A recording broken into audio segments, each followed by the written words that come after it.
भारत वर्ष में भगवान श्री राम आए, भगवान कृष्ण आए और आकर के उन्होंने अपनी लीला की और आपके जैसे बनकर आए।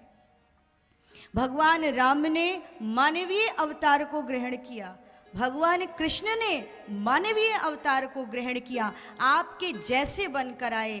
अपने आचरण के द्वारा उन्होंने आपका मार्गदर्शन किया कि भैया ऐसे नहीं चलना है, ऐसे चलना है। लेकिन वही भारतवर्ष इतना गौरवशाली हो गया है, इतना भाग्यशाली हो गया है कि बड़ा भाई छोटे भाई के खिलाफ जाके मुकदमा ठोक रहा है। इसी में राम और भरत की कथा कही जाती है। राम और भरत की कथा आप बताओ, लेने की है कि देने की है? राम जी और भरत में भी लड़ाई होती है, उनमें भी झगड़ा है, लेकिन वो झगड़ा देने का है, लेने का नहीं है।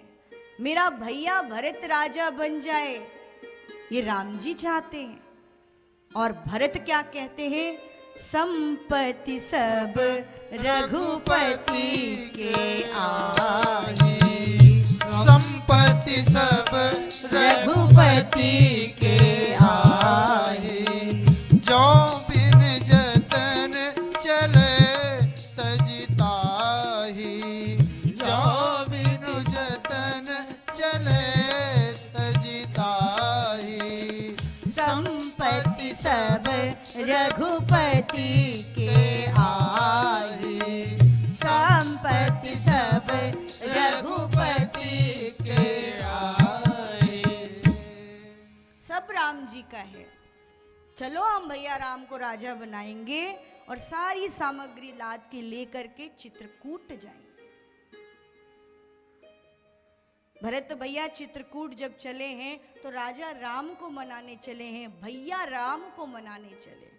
ये वो भारत देश है। इसी भारत देश में राम परिवार का उदाहरण उर्मिला, मांडवी, श्रुतकीर्ति, मांडवी, श्रुतकीर्ति, उर्मिला जी, सीता जी, इनमें क्या है?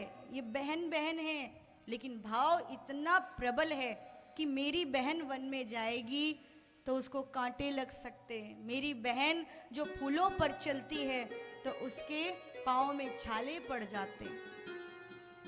ये परिवार ऐसा है।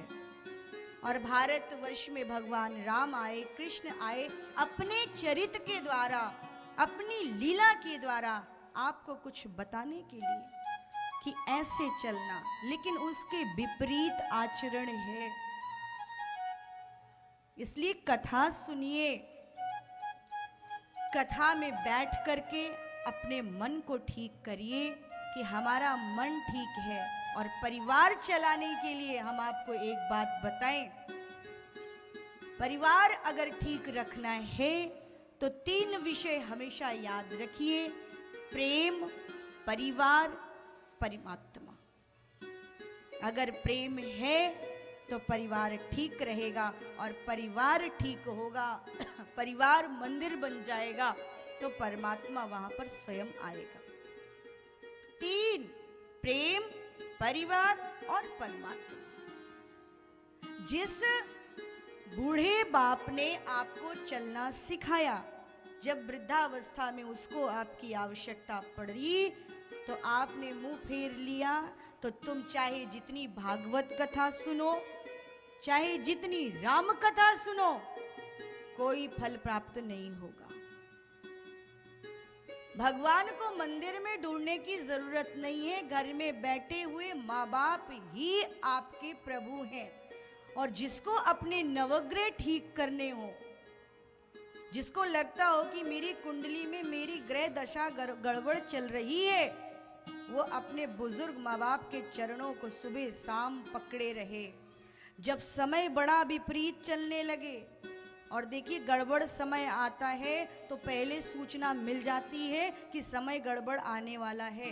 अकस्मात आपके कपड़े फटने लगे, आपको लगे कि मेरे घर की चीजें टूटने लगी हैं, घर में बर्तन ज्यादा गिरने लगे, घर में सन्नाटा जैसा वातावरण लगने लगे, समझ लो कोई घटना ऐसी घटित होने वाली है जो आपके जीवन के लिए ठीक नहीं होगी। अब क्या करना है?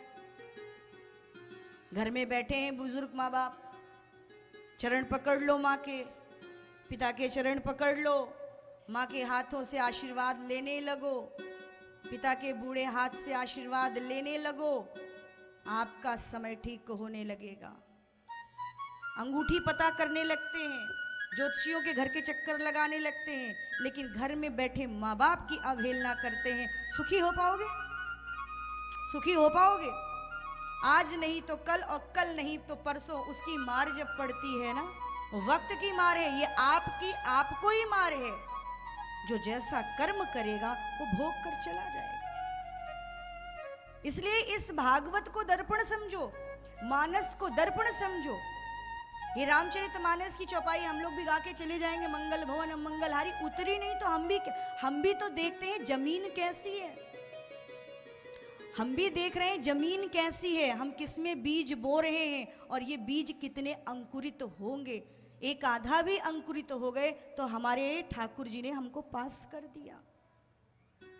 ये बीज बोने का कार्य है। मुझे जमीन देखनी है कि मुझे भूमि कैसी मिल रही है, ऊसर तो नहीं है, बंजर तो नहीं है, और उपजाऊ जमीन होगी तभी बीजा अंकुरण होगा। और उपजाऊ बनाने के लिए सबसे पहली चीज है निर्मल मन जन सो मोहि पावा, मोहि कपट छल छिद्र न भावा।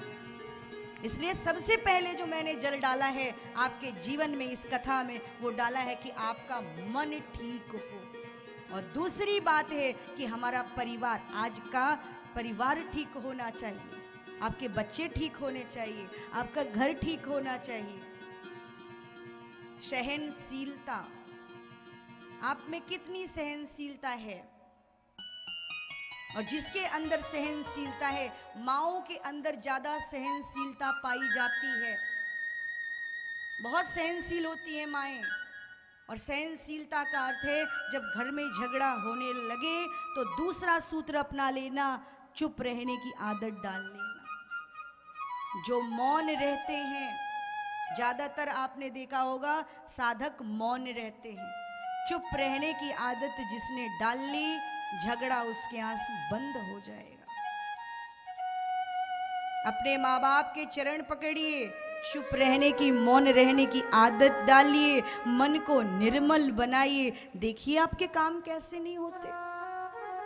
कहीं चक्कर लगाने की जरूरत नहीं है, किसी से कुछ पूछने की आवश्यकता नहीं है। मात्र इतना कर लो, कभी मिलेंगे मुझे बताना कि दीदी मेरी जिंदगी में कितना परिवर्तन हो गया।